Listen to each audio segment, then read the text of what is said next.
قرآن و حدیث کی روشنی میں مزدوروں اور محنت کشوں کے طبقہ کے حوالے سے کیا حقوق اور فرائض بیان کیے گئے ہیں، اور قرآن و حدیث ہمیں اس طبقہ کے حوالے سے کیا رہنمائی فراہم کرتا ہے۔ اللہ ہم سب کو کلمہ حق کہنے، سمجھنے اور عمل کرنے کی توفیق عطا فرمائے۔ دوستو، اسلام دنیا کا واحد ایک ایسا نظام ہے جو ہر طبقہ انسانی کے متعلق رہنمائی فراہم کرتا ہے۔ ایک کمپلیٹ کوڈ آف لائف ہے، مکمل ضابطۂ حیات ہے۔ زندگی کا کوئی شعبہ، کوئی طبقہ ایسا نہیں ہے جس میں اسلام نے رہنمائی نہیں کی ہے، اور اسلامی تعلیمات اور اس کی گائیڈ لائنز قرآن اور حدیث کی صورت میں قیامت تک ہمارے پاس محفوظ ہیں۔ تو ہم دیکھتے ہیں کہ معاشرے کے اندر انسانیت کے مختلف طبقات پائے جاتے ہیں۔ ان مختلف طبقات انسانیہ میں سے ایک طبقہ محنت کشوں کا ہے، مزدوروں کا ہے، اور کام کاج کرنے والوں کا ہے، مختلف کمائی کے جو پیشے ہیں ان سے وابستہ افراد کا ہے۔ اس حوالے سے اسلام قرآن و حدیث کی صورت میں ہمیں کیا رہنمائی فراہم کرتا ہے، اس کو ہم قرآن پاک سے اس کا آغاز کرتے ہیں۔ 20واں پارہ سورۃ القصص اور آیت نمبر 23 سے لے کر 28 تک، ان 5 اور 6 آیات میں اللہ رب العزت نے 2 نبیوں کا قصہ بیان کیا ہے، اور ان 2 نبیوں کا قصہ بیان فرما کر ہمارے لیے اس میں بہت سارے رہنمائی کے پہلو جو ہیں وہ بیان فرمائے ہیں، خصوصاً مزدوری اور مزدوروں کے حوالے سے، محنت کشوں اور ہاتھ سے کمائی کرنے والوں کے حوالے سے۔ تو ہم اس کا آغاز کرتے ہیں۔ وہ 2 نبی کون ہیں؟ ایک حضرت شعیب علیہ السلام اور ایک حضرت موسیٰ علیہ السلام۔ مختصر میں اس قصے کو آپ کے سامنے رکھتا ہوں ایتوں کے ترجمے کے ساتھ جو اس مقام پہ بیان ہوا ہے۔ شعیب علیہ السلام حضرت موسیٰ علیہ السلام کے سسر ہیں۔ حضرت شعیب علیہ السلام کی 2 صاحبزادیاں تھیں۔ چھوٹی صاحبزادی جس کا نام صفورہ تھا،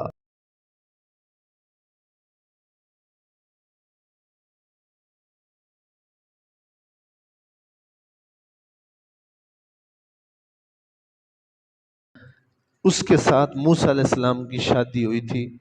تو موسیٰ علیہ السلام حضرت شعیب علیہ السلام کے داماد بنے تھے۔ وہ شادی کا جو قصہ ہے، شادی ہونے کا جو پس منظر ہے، وہ ان 6 آیاتوں میں اور 5 آیاتوں میں بیان کیا گیا ہے۔ اس پس منظر کو، اس واقعے کو کہ شادی کیسے ہوئی، موسیٰ علیہ السلام کی شعیب علیہ السلام کے ساتھ ملاقات کیسے ہوئی، شادی کا پس منظر کیسے ہوا، اس کے اسباب کیا تھے، اس کو آپ پڑھیں گے، سنیں گے تو آپ دیکھیں گے کہ اس میں ہمیں کیا کیا قرآن رہنمائی فرماتا ہے۔ موسیٰ علیہ السلام، اب میں آیت نمبر 23 سورۃ القصص کی سے آغاز کر رہا ہوں۔ اللہ تعالیٰ فرماتا ہے وَلَمَّا وَرَدَ مَاءَ مَدْیَن، جب موسیٰ علیہ السلام مدین شہر کے ایک کنویں کے پاس سے گزرے۔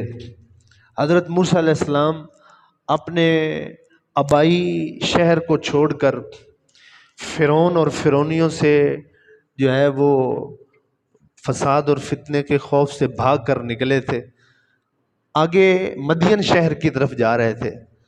رستے میں ایک کنواں آپ نے دیکھا، اور اس کنویں کے اوپر کیا سمنظر تھا، کیا سین تھا، وہاں پر آپ کو کیا واقعہ پیش آیا؟ تو اللہ اس بات کو آگے بڑھاتے ہوئے ارشاد فرماتا ہے وَجَدَ عَلَيْهِ أُمَّةً، موسیٰ علیہ السلام نے مدین شہر کے کنارے پر جو ایک کنواں تھا، اس کنویں کے کنارے پر ایک امت کو دیکھا۔ امت مین جماعت، ایک گروہ۔ مفسرین فرماتے ہیں تقریباً کوئی 40 کے یا 50 کے قریب افراد تھے جو وہاں کنویں پر موجود تھے، سارے مرد تھے، ایک خاتون میں بھی ان میں نہیں تھی۔ اور وہ سارے امت اور جماعت اور وہ افراد اس کنویں کے کنارے کیا کر رہے تھے؟ یسکون من الناس یسکون، پانی پلا رہے تھے، ساکی، اسی سے یسکون، سغا یسکی، وہ سارے کے سارے اپنے اپنے مویشیوں کو اس کنویں سے پانی پلا رہے تھے۔ لیکن جب ان سے نظر پھرتی پھرتی آپ موسیٰ علیہ السلام کی نظر اس کنویں پر آنے والے افراد سے ہٹ کر سائیڈ کے اوپر کھڑی 2 لڑکیوں پر جب پڑی تو اس منظر نے آپ کو حیرت زدہ فرمایا۔ اور وہ کیا تھا؟ اللہ تعالیٰ فرماتا ہے وَوَجَدَ مِن دُونِهُمُ امْرَأَتَيْنِ، موسیٰ علیہ السلام نے وہاں ان افراد مردوں کے ساتھ ساتھ سائیڈ پہ کھڑی 2 عورتوں کو بھی دیکھا۔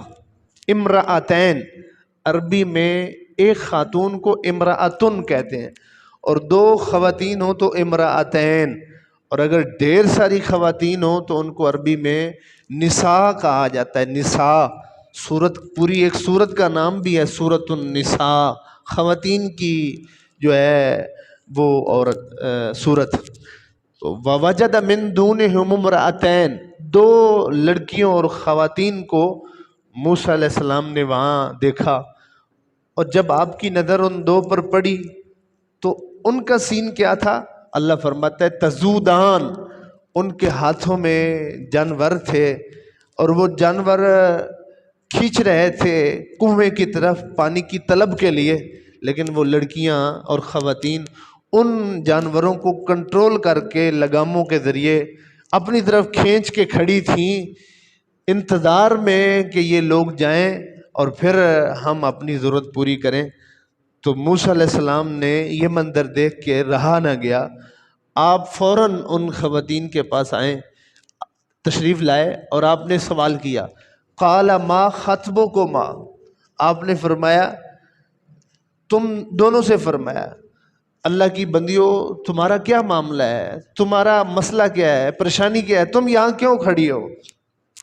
سبحان اللہ سبحان اللہ۔ جواب سنیے، قالتا لا نسقی، ہم اس وقت تک اپنے جانوروں کو پانی نہیں پلائیں گے حتی یصدر الرعاء، یہاں تک کہ یہ سارے چرواہے، عربی میں چرواہے کو رائی کہتے ہیں، رائی، را الف را عین چھوٹی یا، رائی، اس کا پلورل ہے الرعاء، حتی یصدر الرعاء، یہاں تک کہ یہ سارے چرواہے اپنے اپنے جانوروں کو پانی پلا کے جب تک چلے نہیں جاتے تب تک ہم پانی نہیں پلائیں گے اور ہم یہاں کھڑے رہیں گے۔ باقی رہا آپ کے ذہن میں اگر یہ سوال آئے کہ مرد کوئی نہیں تھا تمہارے گھر میں، تم کیوں آئے ہو؟ وَأَبُونَا شَيْخٌ کبیر، ہے مرد ہمارے گھر میں، اور صرف بھائی کوئی نہیں، کوئی اور مرد نہیں، صرف ہمارا ایک باپ ہے، وہ شیخ کبیر ہے، بوڑھا ہے، ضعیف ہے اور انتہا درجے کا ہے، وہ خود نہیں آ سکتے ہیں، حالت اضطراب میں ہم آئے ہیں، مجبوری کی حالت میں ہیں، شوق ہمیں باہر نہیں کھینچ لائی۔ یہاں تو شوق سے نکلتی ہیں ہمارے آج کی کلمہ گو مسلمان، اور شوق سے مردوں سے شانہ بشانہ اور کندھے سے کندھا ملا کر ہم پیچھے رہ گئے، وہ آگے نکل گئے۔ کوئی کوئی ایسا فیلڈ نہیں ہے، ایسا میدان نہیں ہے جہاں پر فخر سے کہا جاتا ہے کہ خواتین کسی بھی میدان میں پیچھے نہیں رہی ہیں، اور ہر فیلڈ میں، ہر میدان میں خواتین ماشاءاللہ مردوں کے ساتھ ہیں۔ میں نے کہا یہ آپ کا تصور ہے جو ادھار لیا ہوا ہے کسی سے۔ ایک مسلمان کا تصور ادھارا نہیں ہوتا ہے، مسلمان اور مومن کا تصور تو وہ ہوتا ہے جو اس کا قرآن اس کو دیتا ہے یا مصطفیٰ کا فرمان اس کو دیتا ہے۔ اور قرآن کا تصور کیا ہے؟ کہہ رہی ہیں ہم مجبوراً گھر سے نکلی ہیں، ورنہ ہم نے نکلنا کوئی نہیں تھا۔ اور پھر ہم مجبوراً نکل بھی آئی ہیں تو پھر بھی ہم اتنا پردے اور حیا کا لحاظ کر رہی ہیں، حالانکہ نبی کی صاحبزادیاں ہیں، آج کے کسی فاسق و فاجر کی نہیں ہے، اور فسق و فجور کا ماحول بھی نہیں ہے، اور وہاں کھڑی ہیں تو مردوں میں خلط ملط ہونا، ان کے ساتھ مل کر پانی پلانا جو ہے وہ اپنے حیا کے خلاف سمجھتی ہیں۔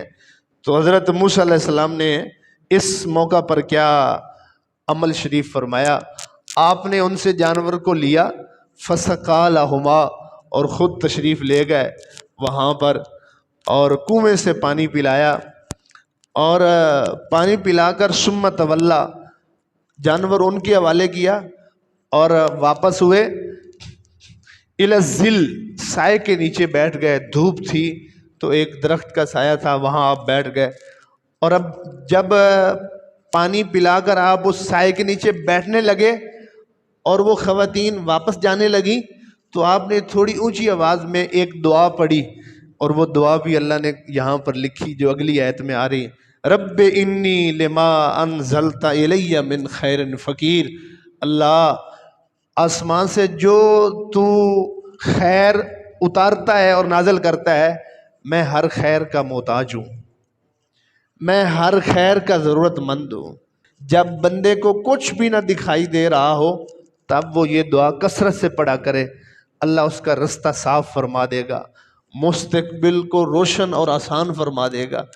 اور ویسے یہ جو آپ نے دعا فرمائی جس کا ترجمہ یہ تھا، اے میرے رب تیری طرف سے جو بھی نعمتیں اور خیر آتی ہے میں ہر نعمت کا محتاج ہوں، یہ تھوڑا اونچی آواز میں تھا، ان خواتین اور لڑکیوں کو سنانا تھا۔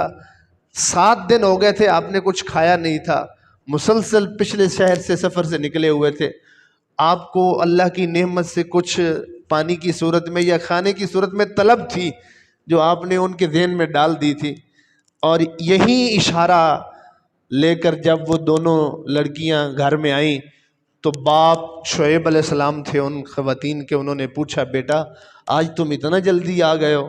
کہنے لگیں ابا جی اس طرح واقعہ ہوا ہے۔ تو آپ نے فرمایا فوراً جاؤ اور اس بندہ خدا کو بلا کے لاؤ۔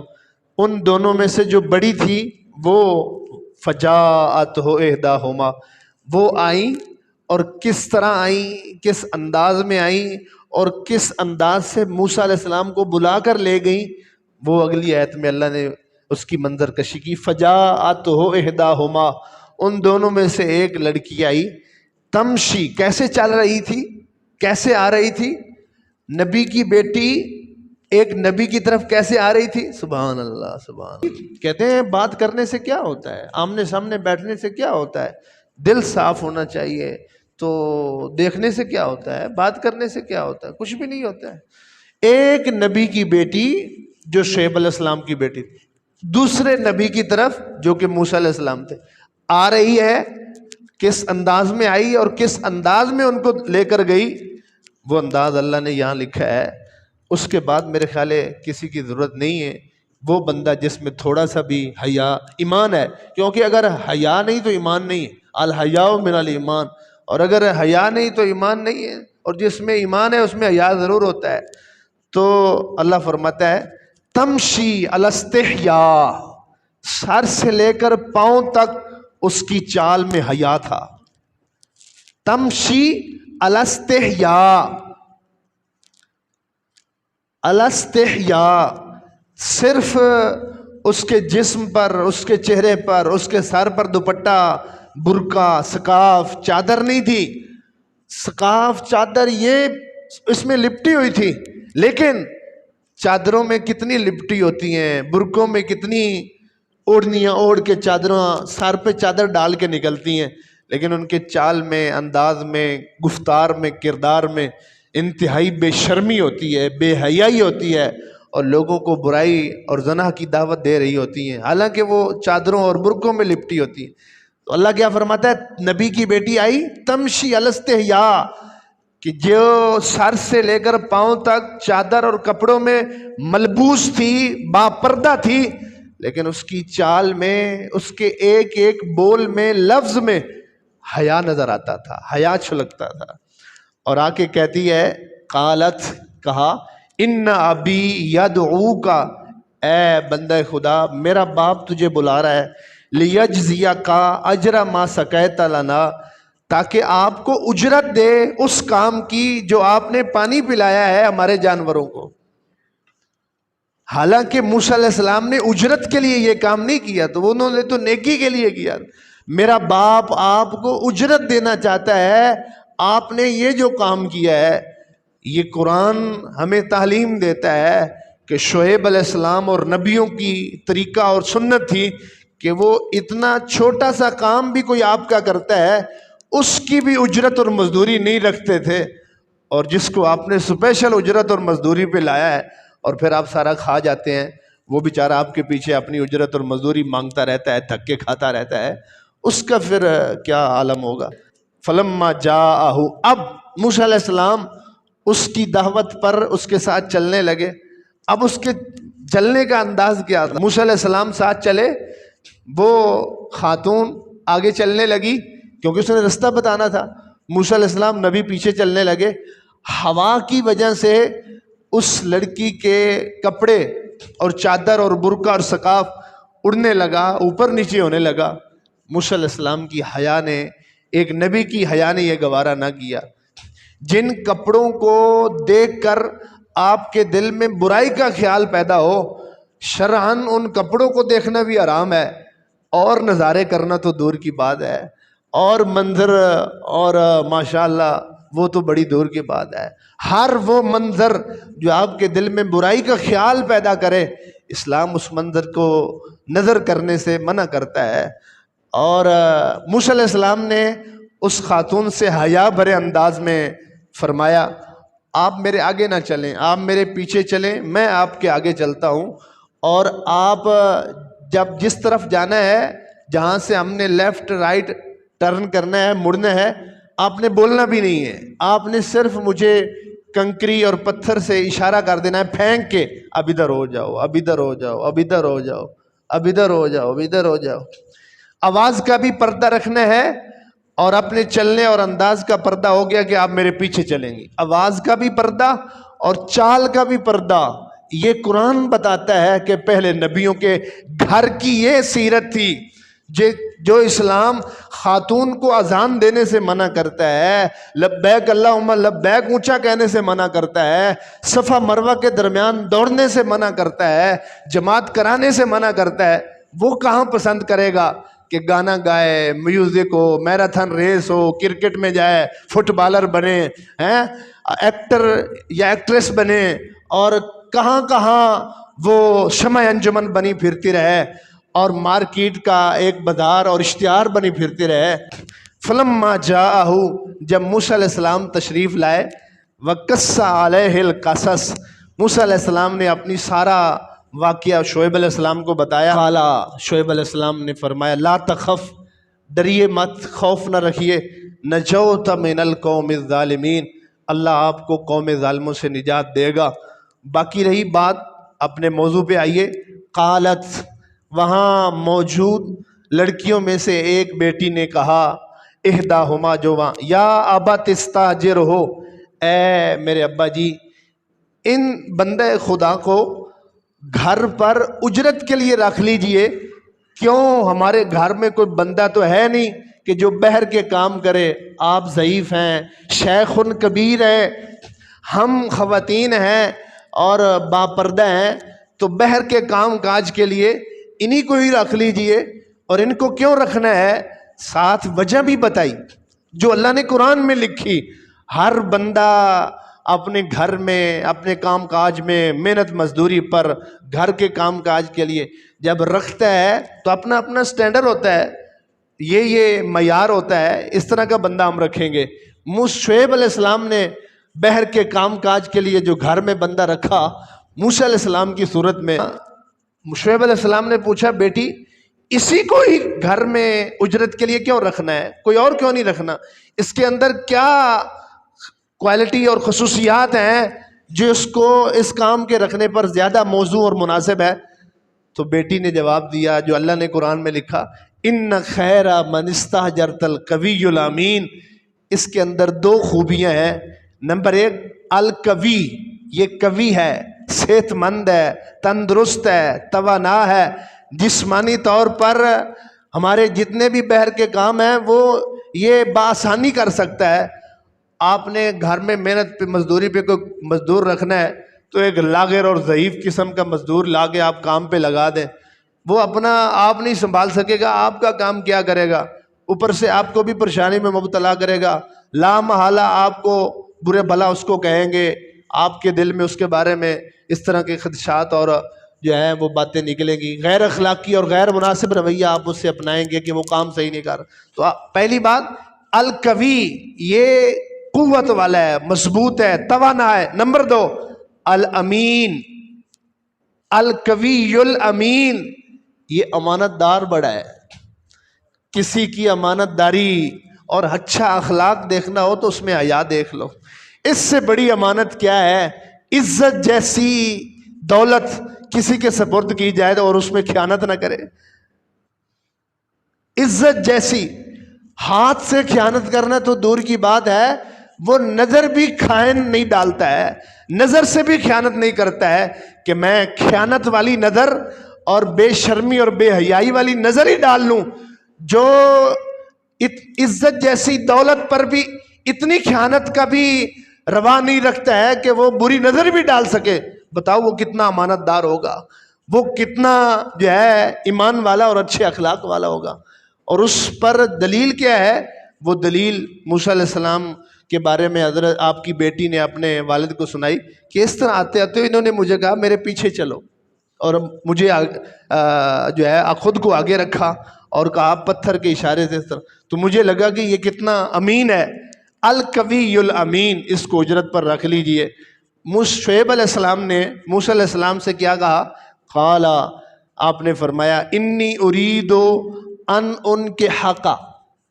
اب شعیب علیہ السلام نے موسیٰ علیہ السلام کو اجرت پر رکھنا ہے، کام کاج کے لیے رکھنا ہے، بیر کے کام کروانا، تو پہلے ڈیوٹی نہیں بتائی، پہلے کام نہیں بتایا، آپ کا کام یہ ہے، یہ آپ نے کرنا، یہ نہیں بتایا۔ پہلے آپ نے اس کو ان کی اجرت بتائی، میں نے آپ کو کیا دینا ہے، آپ نے کیا کرنا ہے یہ بعد میں بتائیں گے، پہلے میں نے آپ کو کیا دینا ہے یہ سنو، میں نے آپ کو کیا دینا ہے، آپ کی مزدوری کیا دینی ہے، اجرت کیا دینی ہے، پہلے وہ بتائیے۔ یہ بھی ایک انداز ہوتا ہے۔ شعیب علیہ السلام نے فرمایا انی اریدو ان کے حقا اعدبنتی ہاتین، میں ان 2 بیٹیوں میں سے ایک بیٹی کا نکاح آپ سے کروں گا۔ یہ قرآن کا انداز بتا رہا ہے کہ ایک باپ اپنی بیٹی کو مناسب مقام دیکھ کر، مناسب محل دیکھ کر اپنی بیٹی کا رشتہ پیش کر رہا ہے، اور بیٹی کے رشتے کے حوالے سے بات کر رہا ہے۔ باپ کی طرف سے، بیٹی والوں کی طرف سے رشتے کی بات کرنا یا رشتے کی پہل کرنا یا رشتے کا کہنا، یہ کوئی معیوب نہیں ہے، یہ کوئی بے شرمی نہیں ہے، یہ کوئی بری بات نہیں ہے کہ صرف لڑکے والے ہی آ کے رشتہ مانگے۔ اگر لڑکی والے خود مناسب سمجھ کر رشتے کی آفر دیتے ہیں، کہلواتے ہیں، کسی کے ذریعے خود کہتے ہیں، تو یہ کوئی بری بات نہیں، ہمارے ہاں اس کو معیوب اور برا سمجھا جاتا ہے۔ حضرت عمر رضی اللہ تعالی عنہ نے اپنی بیٹی حفصہ کا جو نکاح ہے اس کے لیے حضرت عثمان کو آفر کی تھی کہ میری خواہش ہے کہ آپ میری بیٹی سے نکاح کر لیں، تو اور حضرت شعیب علیہ السلام اپنی بیٹی کے نکاح کے لیے آفر فرما رہے ہیں، خواہش کا اظہار کر رہے ہیں۔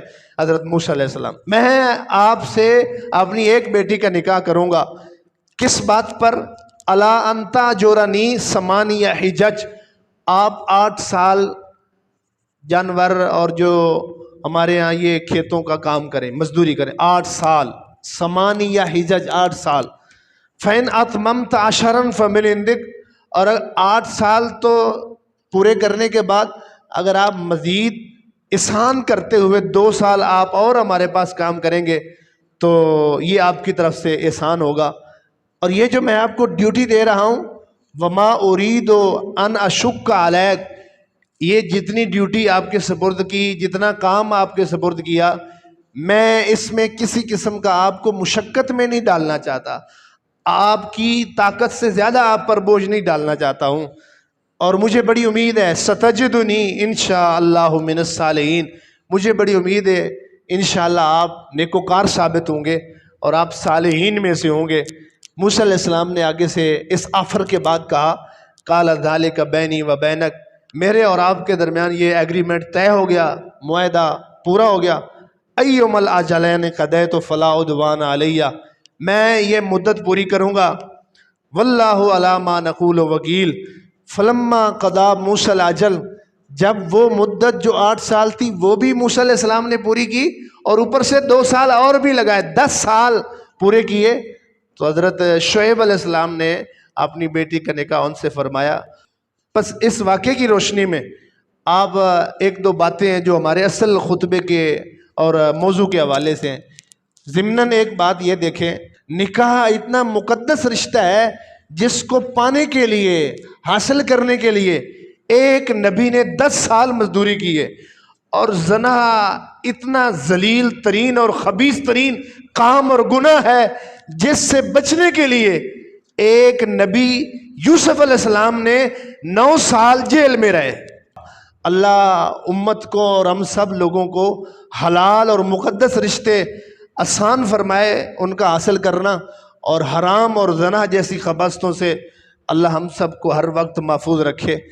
اگلی بات، شعیب علیہ السلام نے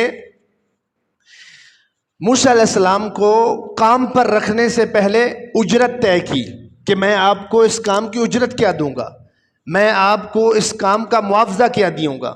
اسلام کی یہ تعلیمات ہے کہ فرمایا جب بھی کسی کو کام پر رکھنے لگو، کام پہ لگانے لگو، کسی مزدور کو، کسی بھی کو، پہلے معاوضہ طے کرو۔ بغیر معاوضہ معین کیے، بغیر اجرت طے کیے کام پہ مت لگاؤ، جھگڑا پیدا ہونے کا خطرہ ہے۔ میرے کریم نبی صلی اللہ علیہ وسلم نے ارشاد فرمایا، حدیث مبارکہ، صحیح حدیث مبارکہ، آپ نے فرمایا ہر وہ بندہ جس کو آپ کام پہ رکھنے لگے ہیں یا کام کروانے لگے ہیں، بغیر اجرت اور معاوضہ طے کیے اس سے کام نہ کرواؤ، منع فرماتے تھے۔ تو اس واقعے سے ایک تو یہ پتہ چلا۔ دوسری رہنمائی جو اس کے اندر پائی جاتی ہے کہ جب شعیب علیہ السلام، جب موسیٰ علیہ السلام جنہوں نے ایک مزدوری کی اور کام کیا، اگرچہ اس پہ 10 سال ہی کیوں نہ لگے، تو 10 سال اس مزدوری اور اجرت پر لگنے کے بعد آپ کو کتنا ویٹ کرنا پڑا اپنی اجرت لینے پر۔ اللہ تعالیٰ قرآن میں فرماتا ہے فَلَمَّا قَضَى مُوسَى الْأَجَلَ وَسَارَ بِأَهْلِهِ، ادھر موسیٰ کی اجل ختم ہوئی، وقت ختم ہوا، کام ختم ہوا، ادھر فوراً شعیب علیہ السلام نے اپنی بیٹی کا نکاح اس میں کر دیا۔ بس اتنا کام لگ، یہ بہت بڑا اشارہ ہے، بہت بڑی رہنمائی ہے کہ جس کے بارے میں آپ اکثر حدیث سنتے رہتے ہیں۔ میرے حضور صلی اللہ علیہ وسلم ارشاد فرماتے ہیں اوت الاجیر قبل ان یجف عرقہ، مزدور کو اس کی مزدوری پسینہ خشک ہونے سے پہلے ادا کر دو۔ پسینہ خشک ہونے کا مطلب یہ نہیں ہے کہ اس کو پسینہ آیا ہوا ہے ابھی خشک ہوگا تو اس کے ہونے سے پہلے ختم کر۔ پسینہ خشک ہونے کا ایک استعارہ ہے کہ مزدور کی مزدوری جو آپ نے وقت طے کیا ہے، اس وقت میں جو مقررہ وقت آپ نے طے کیا کہ میں فلاں وقت میں دے دوں گا، اس وقت سے پہلے آپ اس کو ادا کر دیں۔ پسینہ خشک ہونے کا یہ مطلب ہے۔ یہ مطلب نہیں ہے کہ کئی دفعہ مزدور مزدوری کرتے ہیں پسینہ آتا ہی نہیں ہے، تو پسینہ ہی نہیں آیا تو مزدوری نہیں دینی۔ اور تیسری بات کہ موسیٰ علیہ السلام نے جو کام کیا تھا، جو مزدوری کی تھی، شعیب علیہ السلام نے اس نے کوئی کمی کی، کوئی اس میں سے چیز رکھ لی، آدھا دوں گا آدھا نہیں دوں گا، یا ساری مزدوری رکھ لی۔ یہ اسلام کا بہت بڑا اصول ہے کہ وہ اپنے ماننے والوں کو یہ درس دیتا ہے کہ کسی بھی مزدور کی مزدوری میں سے 1 ٹکے کے برابر بھی تمہیں جائز نہیں ہے کہ تم رکھ لو اور اس کو نہ دو۔ میرے کریم نبی صلی اللہ علیہ وسلم نے ارشاد فرمایا، حدیث قدسی ہے، صحیح بخاری شریف کے اندر ہے، حضور صلی اللہ علیہ وسلم نے ارشاد فرمایا، اللہ فرماتا ہے قال اللہ تعالی ثلاثۃ انا خصمہم یوم القیامہ، قیامت کے دن ہر بندہ جس نے کسی سے حق لینا ہوگا وہ خود مدعی بن کر اللہ کی بارگاہ میں پیش ہوگا۔ 3 بندے ایسے ہوں گے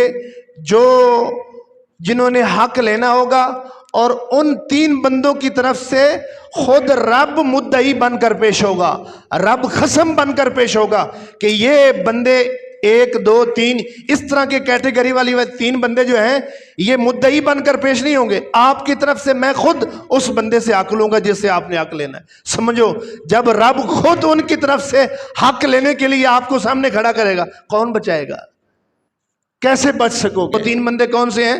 میرے حضور صلی اللہ علیہ وسلم نے ارشاد فرمایا، نمبر 1 رجل آتا بی ثم غدرا، جس شخص نے میرا نام لے کر کوئی ایگریمنٹ کیا، کوئی قسم اٹھائی، کوئی معاہدہ کیا اللہ کا نام لے کر، اور پھر اس نے اس کو پورا نہیں کیا، دھوکہ دیا ہے۔ دوسرا من باع حرا فاکل ثمنہ، جس شخص نے کسی آزاد بندے کو کڈنیپ کر کے اس کو آگے بیچ دیا، فرمایا اللہ قیامت کے دن خود اس بندے جس پر ظلم زیادتی اس کی طرف سے اس بندے سے پوچھ گچھ کرے گا۔ تیسرا بندہ من استاجر اجیرا فاستوفى منه ولم يؤت اجرا، جس نے کسی مزدور سے مزدوری کروائی اور پھر اس کو اس کی اجرت نہیں دی، اللہ قیامت کے دن اس مزدور کی طرف سے خود اس اجرت اور مزدوری کو سلب کرنے والے اور ہڑپ کرنے والے سے خود کھڑا کر کے اس کی طرف سے جو ہے وہ اس کا مطالبہ کرے گا اور اس سے لے گا۔ اللہ ہم سب کو بچنے کی توفیق عطا فرمائے۔ اور اس سارے معاملے میں سب سے بڑا پتہ ہے کیا ہے؟ سب سے بڑا کہ مزدور کو مزدوری دیتے وقت، اجرت دیتے وقت یا اس سے کام لیتے وقت باعزت طریقے سے کام بھی لو اور باعزت طریقے سے اس کو اجرت دو۔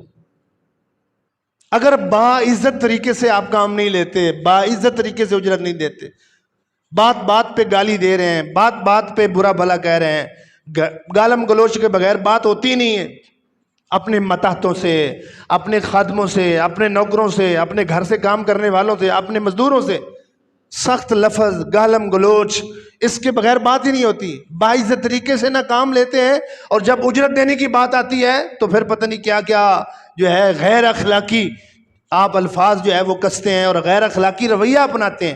باعزت طریقے سے نہ اجرت دیتے ہیں اور باعزت طریقے سے نہ کام کرواتے ہیں۔ شعیب علیہ السلام نے موسیٰ علیہ السلام کے ساتھ کتنا باعزت طریقے سے پیش آئے، سبحان اللہ۔ موسیٰ علیہ السلام نے جب پانی پلایا اور آپ وہاں سائے کے نیچے بیٹھ گئے تو شعیب علیہ السلام نے اپنی بیٹی سے فرمایا کہ جاؤ اس کو بلا کے لے آؤ۔ تو شعیب علیہ السلام کی بیٹی موسیٰ علیہ السلام کو جب بلانے آئی تو کیا جملہ کہا تھا، کیا بات کی تھی؟ قالت ان ابی یدعوک لیجزیک اجر ما سقیتنا، میرے باپ آپ کو بلا رہے ہیں تاکہ آپ نے جو کام کیا ہے اس کی آپ کو اجرت دی جائے۔ یہ شعیب علیہ السلام کا طریقہ اور سنت ہے اور نبیوں کا کہ مزدور کو اس کی مزدوری اور اجرت بلا کے دی جائے، نہ یہ کہ وہ بیچارہ آپ کے دروازے پہ جو ہے وہ پھرتا رہے، آپ کے پیچھے پھرتا رہے۔ ایک تو کام کیا ہے، مزدوری کی، الٹا پھر سوالی بن گیا، بھکاری بن گیا کہ آپ سے اپنا حق مانگتے مانگتے اس کو جو ہے وہ بھکاری بننا پڑے اور سوالی اور فقیر بننا پڑے۔